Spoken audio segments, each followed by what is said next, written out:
Acá. Esteban Cerrón. Sofía Rodríguez, no. Ya, nada. Esteban Cerrón, no. Victoria Cini.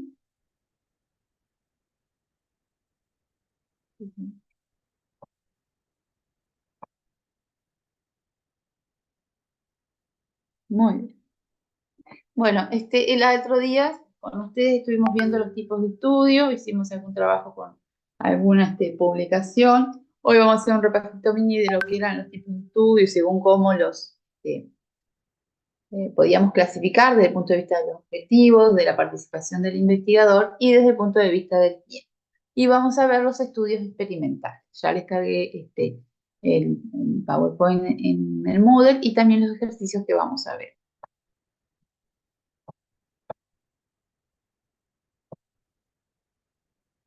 Igual que en clase, activan el micrófono, hablan, me paran, me preguntan.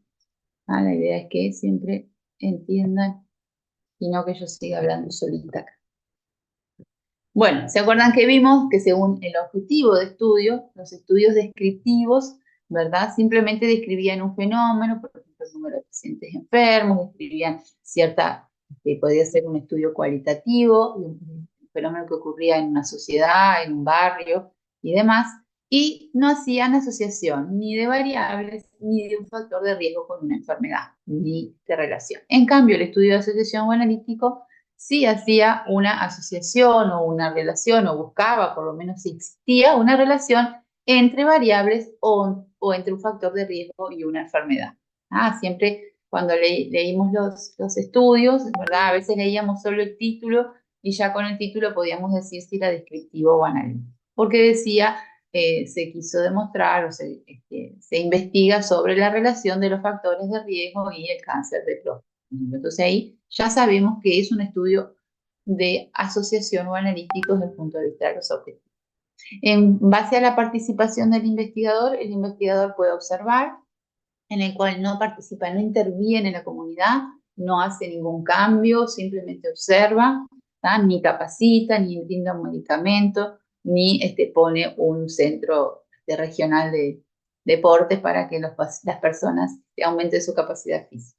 Simplemente observa. En cambio, el experimental, el investigador sí experimenta. Como le decía, el experimental, igual ser el investigador experimental, obviamente, que va a ser una intervención en la cual va a observar a la comunidad o al grupo de pacientes a lo largo del tiempo, bueno, si lo que está probando y demás tiene algún sentido. Entonces, en el punto de vista del criterio temporal, vamos a tener los estudios transversales, que era un corte en un momento dado, puede ser una semana, pero en un momento dado yo saco la información de un grupo de personas, de una muestra de una población o de la población total, por ejemplo, de una ciudad, un barrio, un departamento.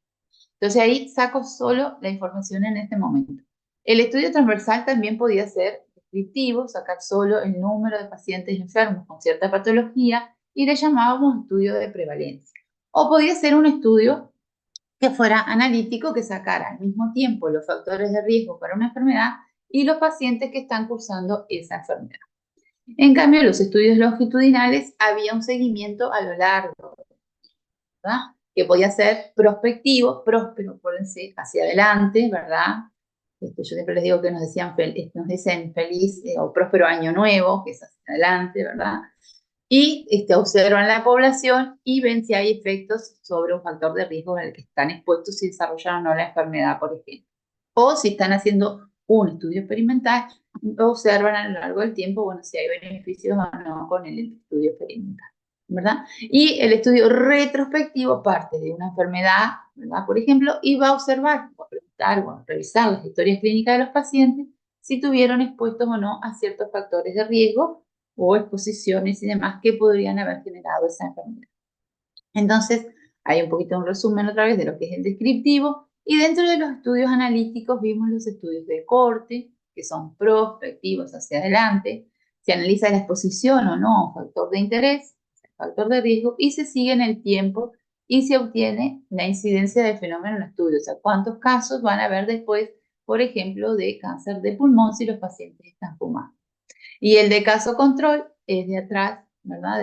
Partimos de la enfermedad y vamos hacia atrás a buscar información. Partimos casos, vimos relacionados que lo relacionaran con enfermedad. Entonces, si ya le dice, pacientes con cáncer de pulmón, se investiga si estuvieron expuestos, ya saben que es retrospectivo y es un estudio de caso control. Entonces se estudia comparando casos y controles para evaluar si existen diferencias en sus anteriores posiciones a un factor de riesgo. Habíamos visto estos esquemas, de caso control, retrospectivo. Del resultado va a investigar la exposición, el estudio de corte, prospectivo, longitudinal, prospectivo, parte de factores expuestos a un factor de riesgo y no de personas, perdón. Y va de la exposición al resultado si desarrollan o no cáncer de pulmón. Y hoy vamos a ver los estudios experimentales. Bruno se salió. Los estudios experimentales, entonces, el investigador manipula la exposición. Como dijimos, puede ser simplemente una intervención de educación, de un centro deportivo, como les decía, algo que hace que la gente, bueno, esté expuesta a un cambio de su vida, que puede ser simplemente una capacitación, pero es una intervención en la comunidad o ya un estudio experimental, analítico, pero vamos a ver con un grupo control y un grupo con tratamiento de alguna patología. Entonces, la población de estudio vamos a tener un grupo de intervención en el cual hacemos la intervención específica del experimento y un grupo control para comparar. En los estudios experimentales, entonces, se caracterizan por la introducción y la manipulación del factor causal o de riesgo para la determinación posterior del efecto. Dos grupos, uno el grupo de estudio y el otro el grupo control. El diseño experimental clásico es fundamental la asignación aleatoria de ambos grupos. Ahora lo vamos a seguir viendo igual, pero aleatoria significa que yo tengo todas las personas y de forma aleatoria, no es que yo selecciono Juancito, Pedrito y demás, sino que de forma aleatoria, con procedimientos que hoy se hacen a través de la informática, pero antes se hacían con tablas y demás, cualquiera de las personas pueden ir tanto al grupo control como al grupo de experimentación. O sea, ya están todos informados, ya tenemos sus consentimientos informados, toda la parte ética, y después de eso, si tengo 50 personas para hacer el experimento, 25 van a ir al grupo de estudio y 25 al control. Pero de forma aleatoria, no es que yo selecciono a los que están mejorcitos para darles el medicamento y para tener el mejor resultado. ¿Ah? Muy bien, Bruno. Ahí se le había salido, se ve. Ahí llega Antonella también. Y bueno, este es un esquema. Tenemos el grupo de estudio en el cual va a haber un factor positivo causal que yo voy a introducir, ¿verdad? Y vamos a evaluar a lo largo del tiempo el efecto positivo o negativo. Y en el grupo testigo de control no va a haber un factor causal, yo no les voy a estar dando nada con principio activo, si fuera en el caso de que estemos probando un medicamento, pero también se evalúa el efecto positivo y negativo. Y es un estudio prospectivo, porque partimos de hacer una intervención y lo evaluamos a lo largo del tiempo. Así que recuerden, si es experimental, es prospectivo. Y bueno, analítico también, porque se analiza si hay relación o algún cambio con la medicación. Los ensayos clínicos controlados aleatorizados son los más representativos de los estudios experimentales y principalmente en el ámbito de la salud. Es el que más vamos a ver, yo les voy a nombrar todos los demás y sus características, pero es con el que vamos a trabajar. Entonces, este diseño es el más riguroso para la evaluación de cualquier intervención. Para llamarlo estudio o ensayo clínico controlado aleatorizado, debe cumplir con 4 características principales.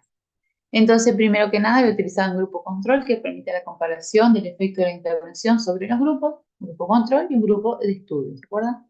La asignación debe ser al azar, eso que yo decía que tiene que ser aleatoria, y todos los participantes que están para hacer ese experimento, que dieron su consentimiento y demás, todos tienen la posibilidad de ir a un grupo o a otro, porque yo lo voy a sacar de forma aleatoria. ¿Tá? La medición de las variables de desenlace deben ser cegadas, lo cual evita el sesgo de información. ¿A qué se refiere con cegadas?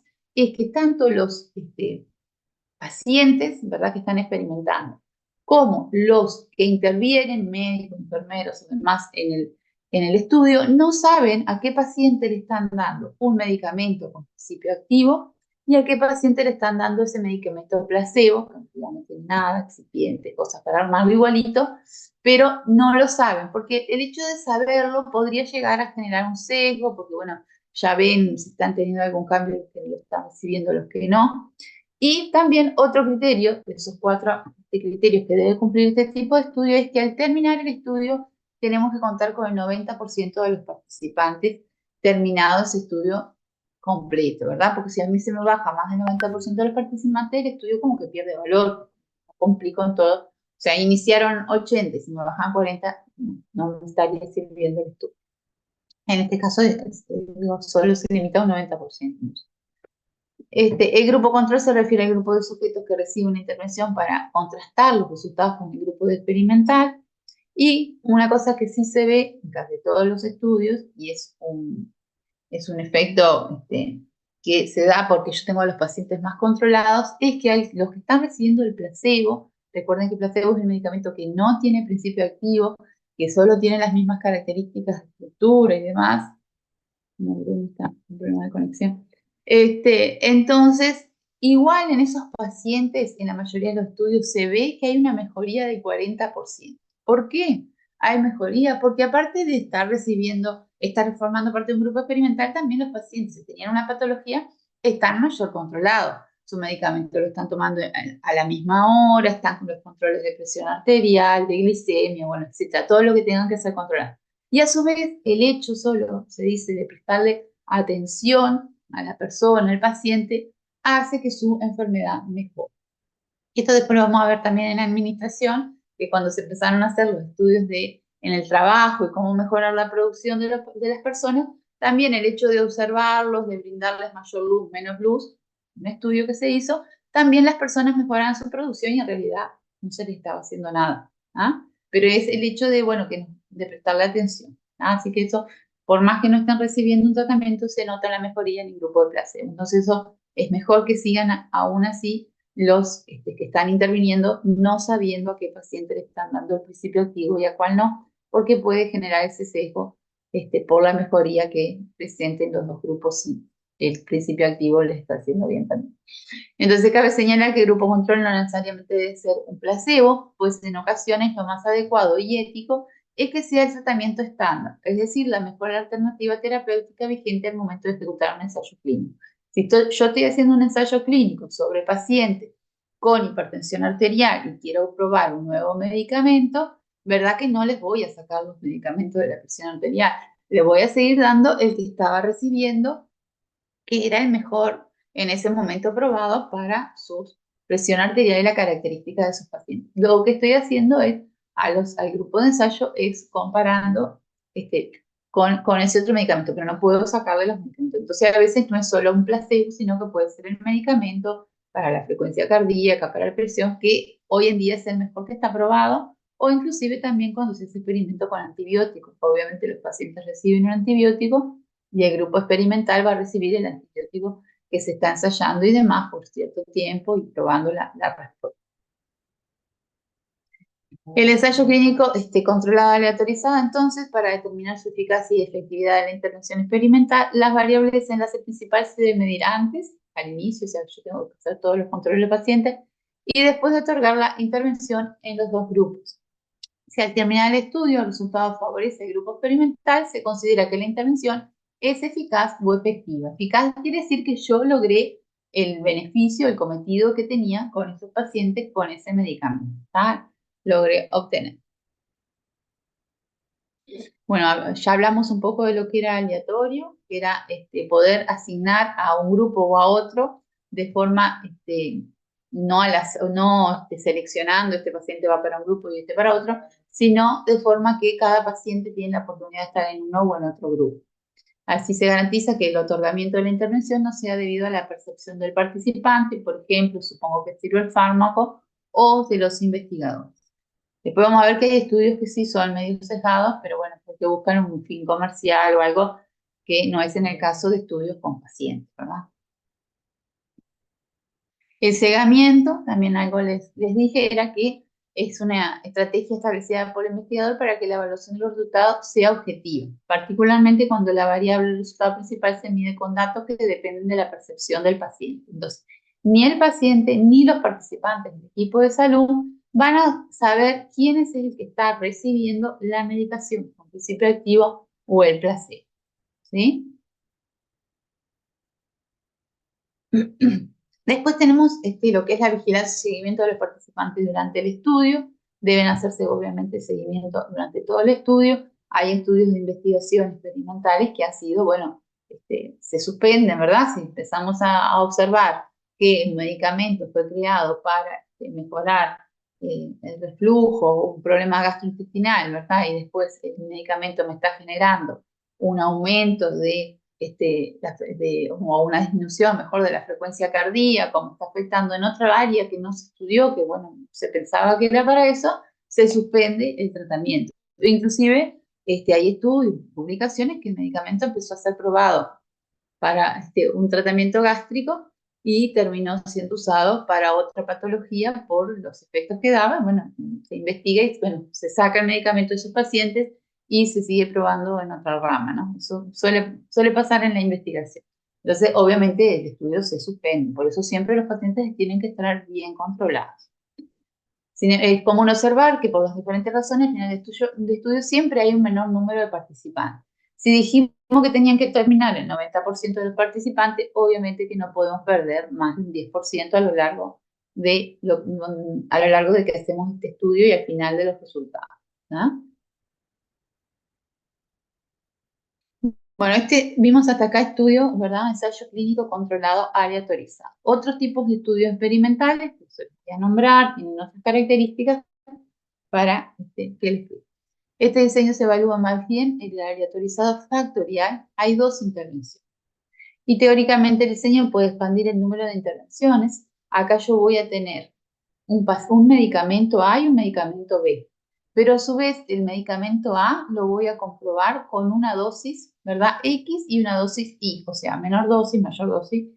A ambos medicamentos les voy a ir variando la dosis. Entonces voy a tener como que conformar 4 grupos, ¿verdad? Con diferentes dosis, cómo responden los pacientes. Después tenemos el ensayo clínico aleatorizado cruzado. Acá un grupo, el primer grupo, acá en los dos experimentos, ¿verdad? El primer grupo recibe el tratamiento A y el segundo grupo recibe el tratamiento B por un periodo de tiempo y posteriormente se hace un periodo de lavado, se llama, donde cuando hablamos de lavado es que por ahí la vida media del medicamento desaparece de la sangre. Nosotros tomamos un medicamento, por ejemplo, y sabemos que tiene un tiempo de acción en nuestro cuerpo. Entonces, bueno, hay medicamentos que duran 12 horas, 24 horas, pero bueno, el principio activo a veces continúa, no a un nivel de curación, porque ya no está teniendo su potencial para curarnos, pero sí continúa en el torrente sanguíneo. Entonces, bueno, todos los medicamentos dicen cuál es la vida media. A eso se refiere al tiempo que está en el torrente sanguíneo ese medicamento.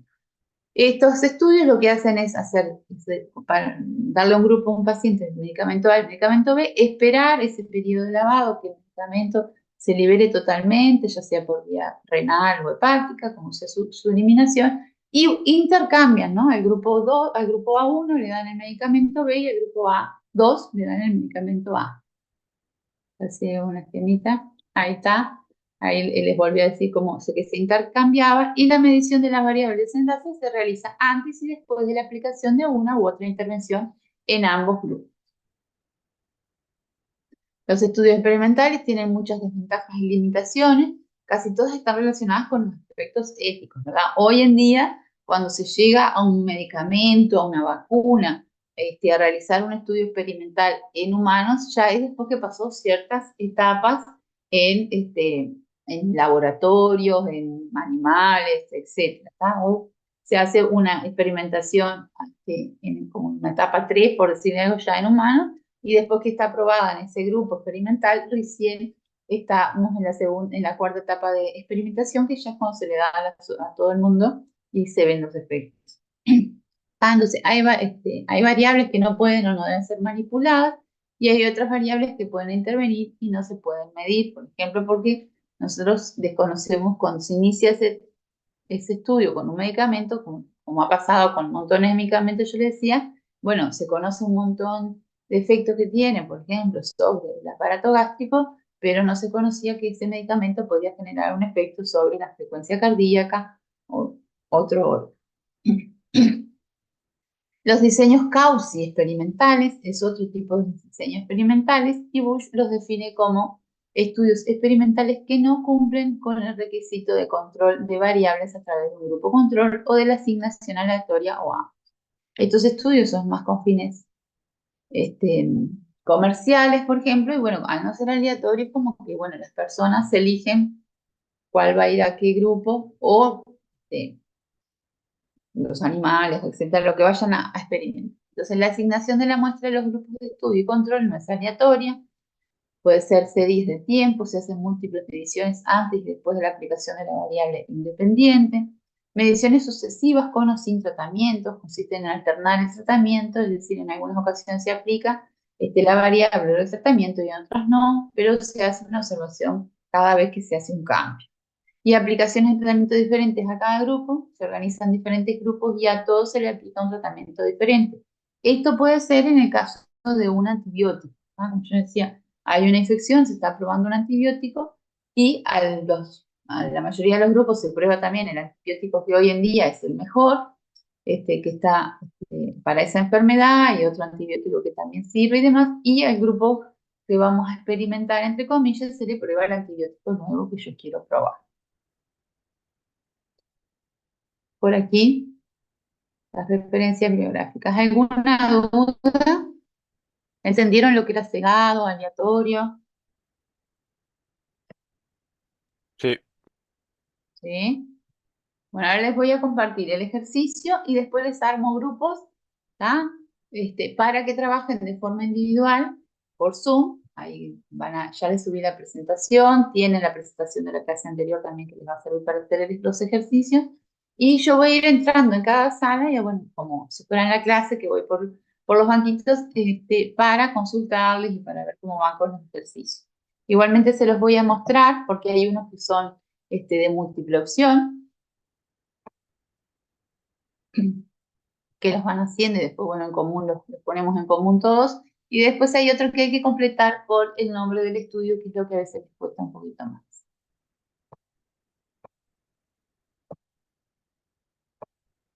Este es el ejercicio 2, que en base a una viñeta, ¿verdad?, que habla de un estudio, se les va a preguntar según el objetivo de estudio, según la participación del investigador y según el criterio temporal, ¿verdad?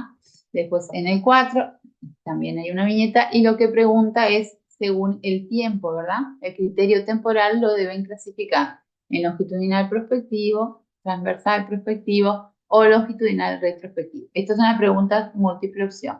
Ahí ya hay uno que saben que no existe. Y les voy a poner el ejercicio 3. Dicen que a veces les cuesta un poquito más. Ya no me cuesta encontrarlo aquí, pero yo no lo tengo. Ejercicio 3.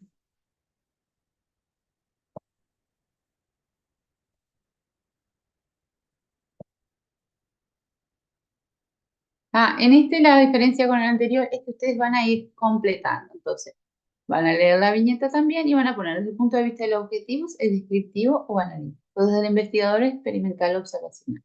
Del criterio temporal es transversal, es longitudinal prospectivo y longitudinal retrospectivo. Y el nombre del estudio. Si fuera un estudio transversal, ¿no? Ustedes me van a decir, sí, habla de la prevalencia de una enfermedad, ¿verdad? De cuántos casos hay de una enfermedad, es un estudio de prevalencia. Si fuera prospectivo hacia adelante, ¿se acuerdan que era el estudio de Corp, ¿verdad? Estudiaba un grupo de personas hacia adelante si desarrollan o no la enfermedad.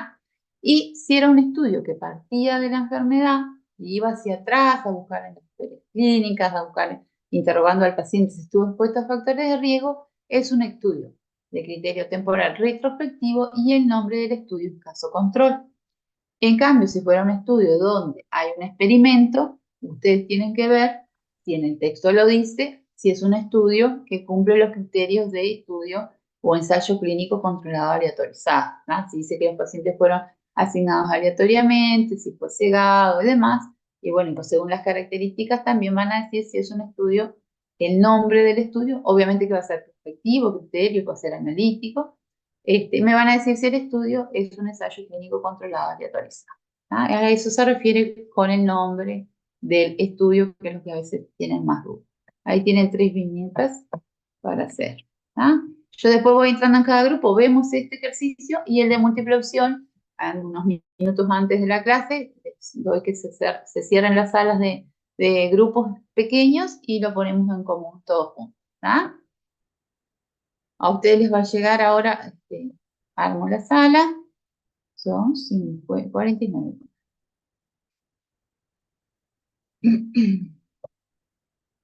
Les va a llegar la invitación para que se unan a cada sala.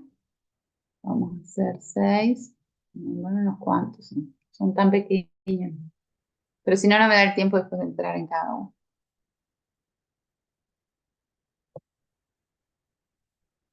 No, se me quedan 8 por sala.